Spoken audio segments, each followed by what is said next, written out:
அல்லாஹ்வுடைய நல்லடியார்களே, அந்த ரஸாக்குடைய அன்பு வேணாமா? அந்த பாசம் வேணாமா? உங்க குழந்தைகளை பெற்றெடுக்கிற நேரம் நீங்க பாலை உற்பத்தி பண்ணி கொடுத்தீங்களா?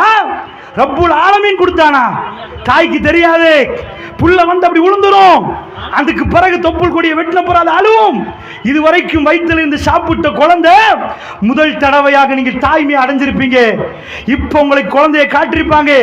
அந்த அழுகை சப்தம், அதுக்கு பிரேக்ஃபாஸ்ட் தெரியாது, லஞ்ச் தெரியாது, டின்னர் தெரியாது, காலை மாலை எப்படி சாப்பிடணும் தெரியாது. ராத்திரி 1:30 மணி அழுவும். உங்களால் இப்ப நடந்து போய் எதுவும் கொடுக்க இயலாது. சாப்பாடு சோறை கொடுத்தீங்கன்னா குழந்தை மௌத்தா போயிடும். அது ஜீரணம் ஆகாது.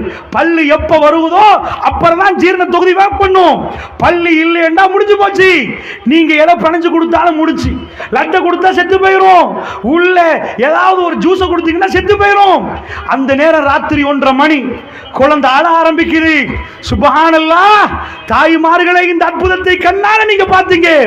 அந்த குழந்தை அழுகிற நேரம் ரப்புல் ஆலமீன் அவன் என்ன பண்ணினான் தெரியுமா? ஒரு ஆம்பளை சாப்பிட்டா வேர்வையா மலஜலமா போயிரும். நீங்கள் அப்படிதான். குழந்தை வெளியே வந்த பிறகு சுப்ஹானல்லாஹ் ஒரு திரவம் வெளியே வர ஆரம்பிக்கிற அந்த பால்.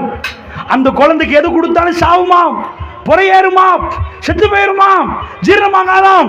இந்த பால் போய் இருந்து முதல் 4 மாசம் செம்மஞ்சள் பால், லெக்டோஸ் கலந்த பால் பாக்டீரியா வைரஸ் துரத்தி அடிக்குமா.